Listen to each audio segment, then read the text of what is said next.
Hey, guess what time it is? It's Tuesday, or it's Wednesday, and I was just talking about how we're it's real life, right? It's Wednesday, live backstage with Cindy Rowe. That's me. That's how our day's gonna go. From Cindy Rowe Marketing. I mean, how many times have I done this show? And that was like the first screw up.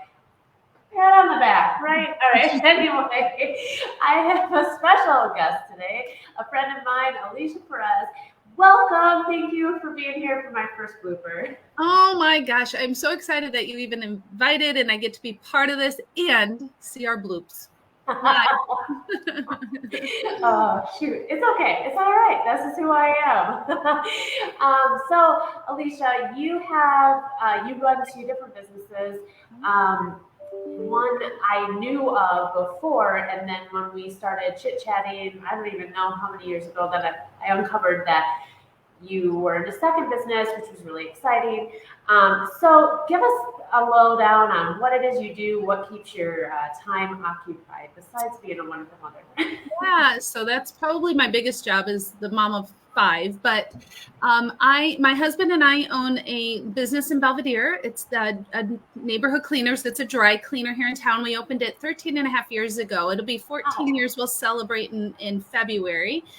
And we started that just kind of on a little bit of a whim. I was actually looking for a coffee shop cafe. That's really what we were looking to do. I had the business plan all written out. My sister, who's a CPA, and my brother-in-law said, "Oh, we want to partner with you." And my husband said, "As soon as that's open, let's open up a dry cleaner." So I did some preliminary numbers and looked at that and what it would cost. And everybody said, let's do that. So we did that. 2007, we started it. 2008, the doors opened. In 2009, a recession hit. 2010, things got very scary. We almost lost everything. And we just stayed the course, which led me into my second business because I needed the flexibility to be home with my kids, be at the cleaners, but produce a big income. And what I learned is small businesses definitely need a plan B. So that's what led me to my second business, so I could have that flexibility. So what happened to the coffee shop idea? Well, there was another one that opened up called Wicked Brew. You might know who owned that. And Starbucks came to town all at the same time. And so we thought that was too much market absorption. I was actually, previous to all of that, I had been a dental consultant for a total of 20 years. So I traveled all across the United States. I worked with dentists and their staff, helping their businesses. So I have a pretty strong business mind. And I thought, oh, that's never going to work. In a town of our size of 26,000 people, it's never going to work. So we decided to go full in with a dry cleaner. That's great. And it's a smart business move, I think, because it's really hard to compete with a Starbucks and another local coffee shop, right? Yeah. For the small community that we were. So I think you chose right. At the time, was there the other dry cleaner operating still? There was another dry cleaner in town. There actually, at one point in Belvedere, had been 3 dry cleaners in town. Okay. And the other one had kind of already closed down. And then there was another one. I think what made us stand out is I love natural. I love to be green. And we have a greener cleaner. And we made sure it was a different quality as well. State-of-the-art equipment. We hand press everything. So we really leveled up our quality. And sad, but the recession did affect the other dry cleaner, and they closed their door in 2011, and which is what made our business just soar and take off. And we never take it for granted that we're the only dry cleaner in town. We treat it as if we have competition everywhere. And one of the things I really work with our employees on when we train them, and we have one shot to keep our customer. And so always make it a great experience as best as we can, because as soon as they walk out the door, to get them back is hard. And it's expensive. It's expensive. So, we try to do our best that way. So are you considered a part of a franchise then? So is this something that you guys, how did you come about determining, the equipment or all that stuff? That's a really great question. So there are franchises out there. I knew I didn't want to be a part of that because you're sharing your profits. However, one of the things that happened to us when we were applying for, so I wrote the business plan completely out. My sister's a CPA. She finalized the numbers and the projections and helped me tie that part of it up. So we presented it to 4 banks, and we got denied by all 4 banks on an SBA loan. And we got denied not because my sister, who's a CPA, my brother-in-law who runs factories, my husband who works in a plant, and who I was a consultant. We all great business experience. We kept getting denied because of experience. We didn't have any experience in the dry cleaning world. And so I kept saying, I have 5 kids. I do laundry all the time. How hard can it be?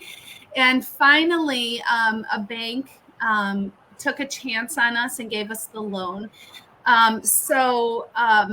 What I wound up doing is, while we were putting the package together, I had searched dry cleaning packages. So there's a couple companies out there that you can hire that have put small, medium, large dry cleaners together. And I know this is true for a lot of business industries. So if somebody's looking to go into business, you can look restaurant industries and buy packages.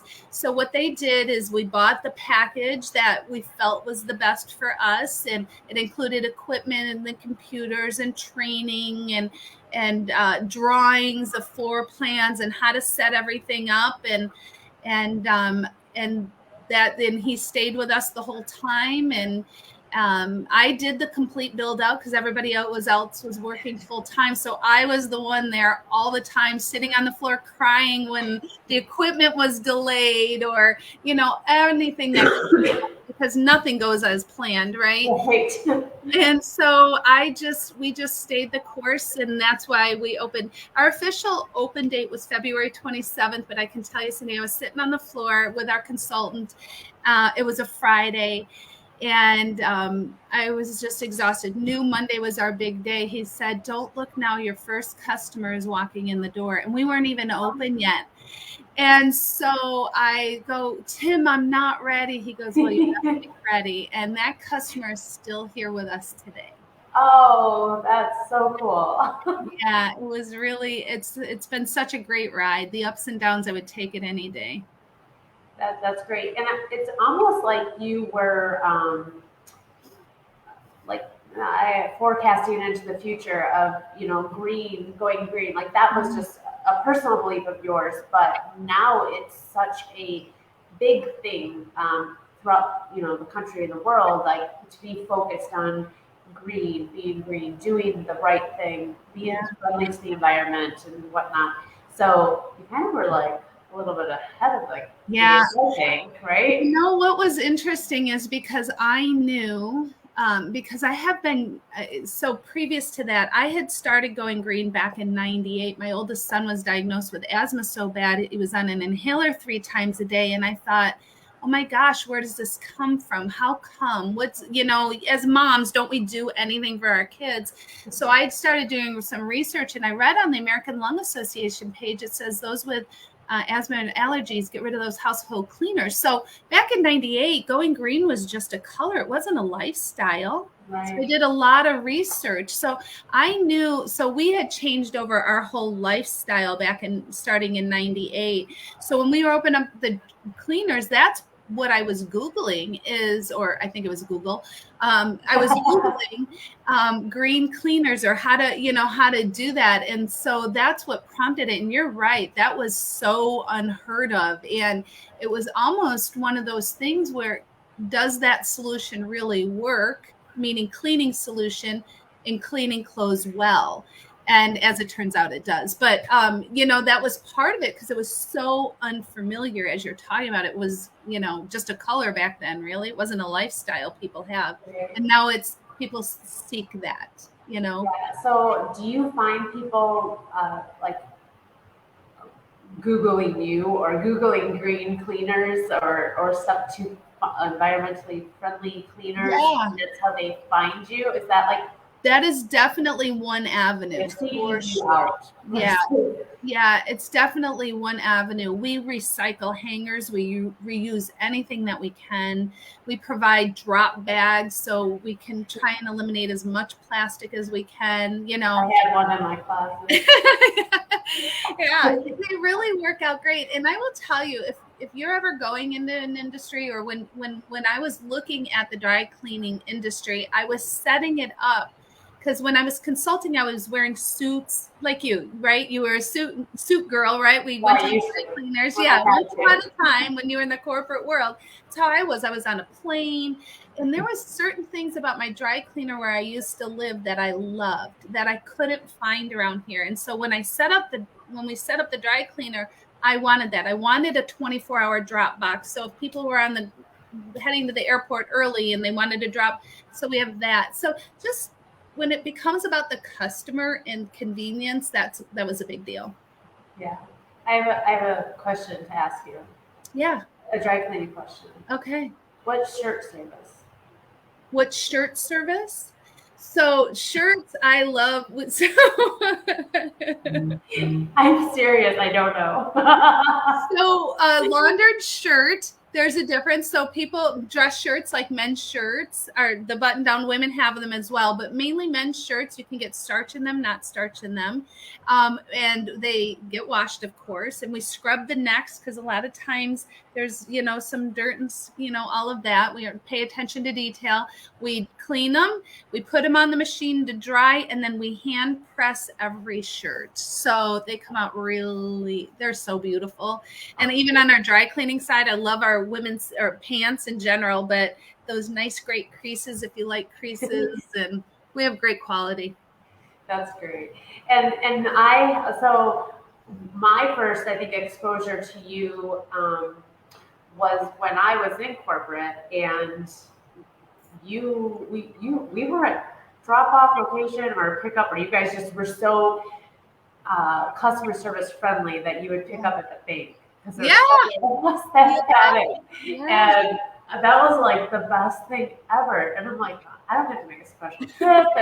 And it was like, I think there were certain days, or maybe a day that when you were coming into Harvard that you that's exactly it. Yeah. It's a dry cleaning day. Yeah. That's exactly it. And we're going to go back to that. That's one of our new marketing strategies, is that we're getting ready to do some serious pickup and delivery locally. So I know, I appreciate it. So your other company, if you want to share a little bit about that, is also on the healthy, green, environmental friendly, which I am a consumer of, and I didn't realize when I started using products that you were part of that too. So kind of share a little bit about that experience and almost maybe how they work together, right? Yeah, right. So I had been a customer of the same company. It's called Melaleuca.com. They are actually the largest online wellness shopping club in North America. They do more than $2 billion a year in sales. What I love about the company is they're a debt-free, profitable company, but they're really customer focused. So I had actually been a customer since 1998, as I mentioned. So when I was looking to say, okay, what else can I do from home? I loved the store already. They manufacture more than 400 everyday life necessities, as natural as can be. Best of science, best of nature, twined together. Everything from skincare to cosmetics to vitamin supplements, but soap and shampoo and deodorant, laundry soap. So when I thought, oh my gosh, how do you work for this company? Because I don't know about you, but I'm not great at sales. I don't want to sell a product. I don't want to deliver a product. And so I thought that's what it was for all those years. What I learned is it's something totally different. I am a senior membership specialist with the company. I help consumers open up their memberships, and I educate them. I help them change their homes over to safer, healthier, and less expensive, in most cases, products. So, and I teach them how the products have multiple uses. For example, a floor cleaner can be used to wipe down your countertops, or, I love their laundry soap. I could talk about that. So there's just different things. So you find the need of what they're looking for, and you fill it. And if it's okay, I'd love to share a recent story about that with a customer. So absolutely. I am very cautious of how I talk to our dry cleaning customers, our neighborhood cleaner customers, because I don't ever want to feel like one have to go together, but they do complement each other, right? So I'm very cautious on people will say, well, you have a whole plethora of customers to talk to. I'm like, no, they're two separate businesses, but I do, if I see there's a need, I might mention it. So we have a customer, she has had a need for a lot of years. And by the way, Melaleuca is the main name of tea tree oil. And if you know anything about tea tree oil, that's the nickname to Melaleuca oil. It's where the company gets its name from. And only at Melaleuca can you get as close to a prescription grade of the oil as possible. Every bottle is regulated. So she had posted on Facebook, this customer of mine, I love her to death. We've been friends for a long time. And I've kind of approached her through the years, but she has had one, no. So it's always about timing for some. So she had burned herself really bad. And I saw it on Facebook, and I was getting ready to do a team training, and I saw it and I messaged her. I said, Peg, let me run something over to you. She goes, no, it's okay. My neighbor's a nurse. She came over and wrapped it up. I happened to be at the dry cleaner the next morning. I was there getting ready to do deliveries, and she walked in. I'm like, Peg, are you okay? She's like, oh my gosh, Alicia, you should see it, pulled it off. And I said, Peg, please let me give you this tea tree oil. Let me give you this Melaleuca oil. I have a first aid kit in my car. I gave it to her. I told her what to do. And it was a bad blister and a bad burn. She messaged me 2 hours later. She goes, it's almost completely gone and I have no pain left. So it was about that. And it was about helping her. And I said, well, I'll get you some. We were talking about it. She goes, how can I shop there? Tell me more. So sometimes you just have to sit back, whatever your business is, I think, you'll see the need. And we always say if there's a need, there's a lead. In any business, right? In my dry cleaner, there is a need for pickup and delivery. There's a whole neighborhood that is begging us to come over there and pick up and deliver. We're going to make that happen, right? So you got to go where your market is in helping that way. So that's a great story. And I mean, you can relate that to anything. Mm-hmm. And most of the time we're telling people about things, that we love and we can't benefit from it. So right. Even if you couldn't have benefited from it, but you knew that it helped, you would have still shared that with her. Like that's the thing. Like you're already consuming the product and it's good. So why not, if it's going to help her? Yeah, that's exactly.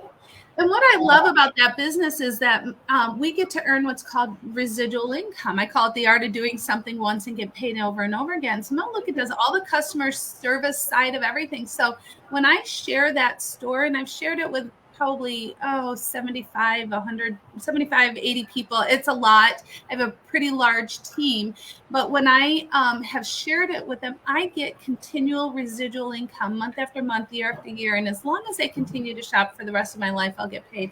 So that's where that plan B came into real big play when we were about ready to lose everything. And I will tell you, in this last year and a half of this pandemic, businesses were struggling and they grew. They grew for two reasons. Melaleuca grew for two reasons. Pre-COVID, 50% of the people were shopping online. And since COVID, 74% of the people are shopping online.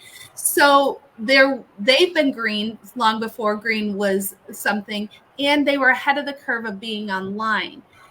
Because they're the manufacturer and the distributor, we don't have supply chain issues. They manufacture their own bottles, they manufacture their own caps, they manufacture all their own products.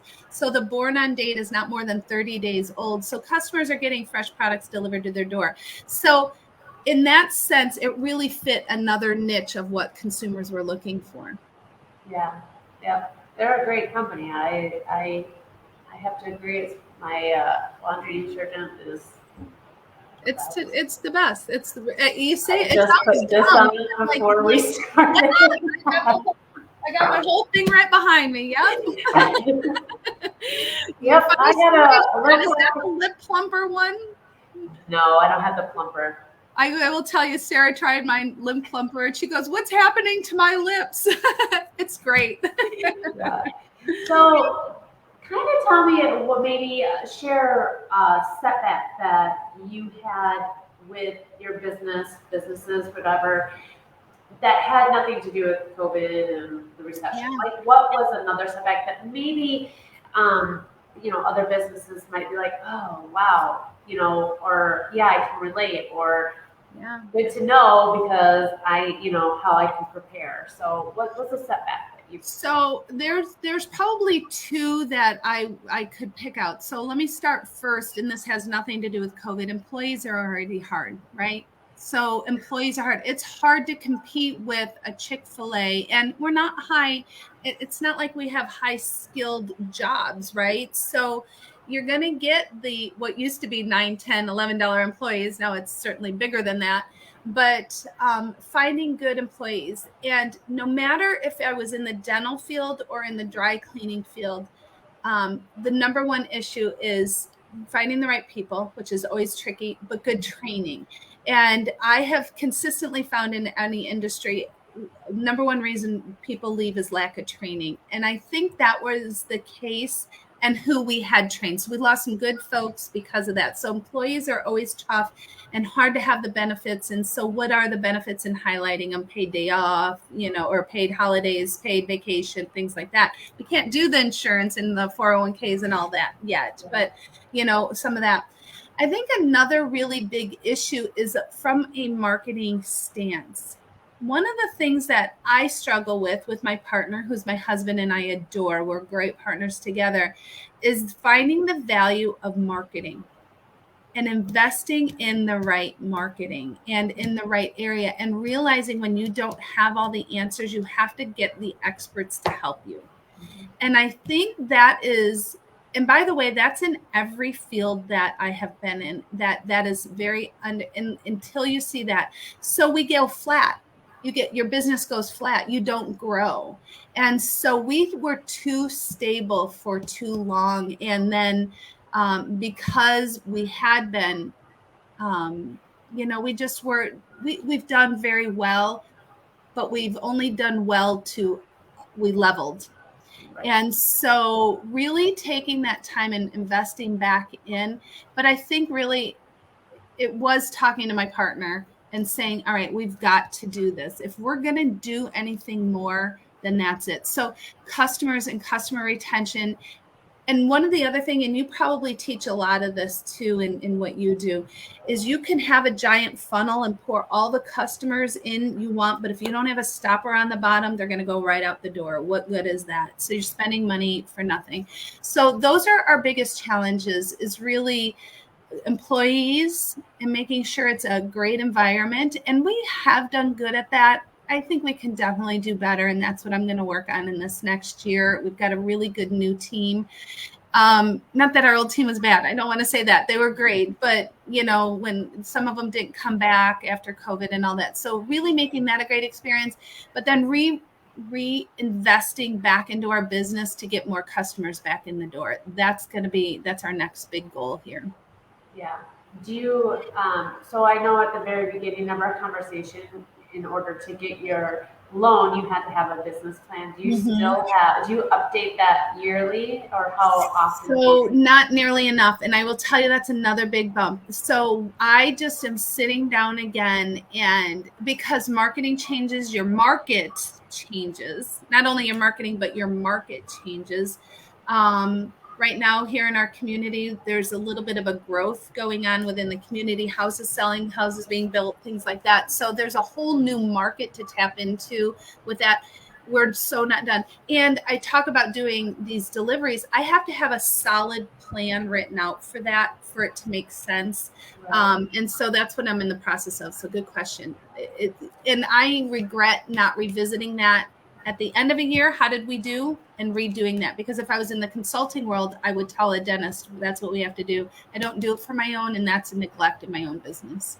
And I don't think you're alone in that. I did right before COVID. I did a workshop or a presentation with the Belvedere Chamber about goal setting and business plans, and one person out of the packed room had a business plan.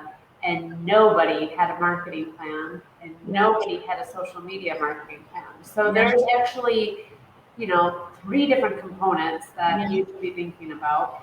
Obviously the social media plan and the marketing, it could be part of the marketing plan, and the marketing plan could be part of the business plan, but that should be revisited yearly for any small business. Yeah. Because like you said, things change, and it doesn't, just because that's the plan that you've had, doesn't mean you have to stick with it, but it actually gives you guidance. And like you were talking about, maybe growing, how you're going to grow. These are where we like to grow. So anything that comes your way throughout the year, or 2 years or 3 years, if it doesn't fall in that plan, you can, one, reassess and say, do we want it to? Or it's an easy, nope, it doesn't fit in our goal and our path, where you want to go. Same thing with marketing, because I'm sure as a small business, you get hounded on, can you do this? Can you do this? Can you do this? You really you have to think about, having those goals and what's going to be best for not only your community, because you definitely support the community, but what's going to get you those results that you're looking for. ROI. It's all, I mean, we're in business to make money, so we can never feel bad about that. Right. Exactly. And I think that it's, what's your return going to be? And you're right. You go back and revisit and like, oh, that was a dead horse. That's never coming back, but that worked. Let's bring it back and maybe tweak it. We're also going through, this is another thing that I think we get stuck on, is not visiting. We need to update our software. We're going to get new software to meet with the market. 13 years ago, the text messaging and the social media was there, but it was nothing to what it is now. And so really you have to, you have to use time. Like, I cannot be stuck on a computer all day. Right. So, you got to really leverage your time is what I'm trying to say. Yeah, absolutely. Well, my goodness, we have covered quite a bit, and it's toward the end of the show, which I always like to give my guests an opportunity to promote their businesses, how they can find you, if you have any specials or anything that you want to do. The floor is yours to take it away. Just don't send them too far. Well, thanks so much. First of all, for inviting me and letting me be part of this. It's such a great platform for us small businesses to connect and help each other and grow and all of that, because referrals are amazing. At our dry cleaner, we love to have new customers. We do anything from drapes to comforters to coats to, it's that time of year. I'm sure we talked about getting ready for a promotion, and maybe I'll just announce it. We'll bring one blanket, get another one half off, or bring a coat, bring a blanket, get it half off. So we have those specials going on. New customers always get 10% off their first visits. So love to try and help in any way. We do laundry by the pound. So if you hate to do laundry, we can do it for you too. And if you want to learn more about how you can shop safer, healthier, and less expensive for your home, you can reach out to us, Cindy too, but reach out to either one of us and we'd be happy to help you do that. And you know what? Oftentimes we get stuck in our brain that it's super expensive to do it, when we figure it out that actually it's more convenient and it's great. I don't know about you, but I've gone to the stores and store shelves are bare. Our store shelves are not. So if you have any interest or want to learn more about that, and if it's not for you, but somebody would love a referral as well. Yeah, excuse me. So I've been a customer, I think, for 4 years of the Melaleuca, and it's so funny when I'm like, oh, my order this month, and I have my normal stuff, because I do get a lot of the supplements that I use on a monthly basis. But then I always am looking, I'm like, what new fun things do they have? And that's how I found this. Yeah. Which I love. But I love too that it's shipped to me. Yeah. Because I am so busy, like, I've loved every single product that I've ever tried.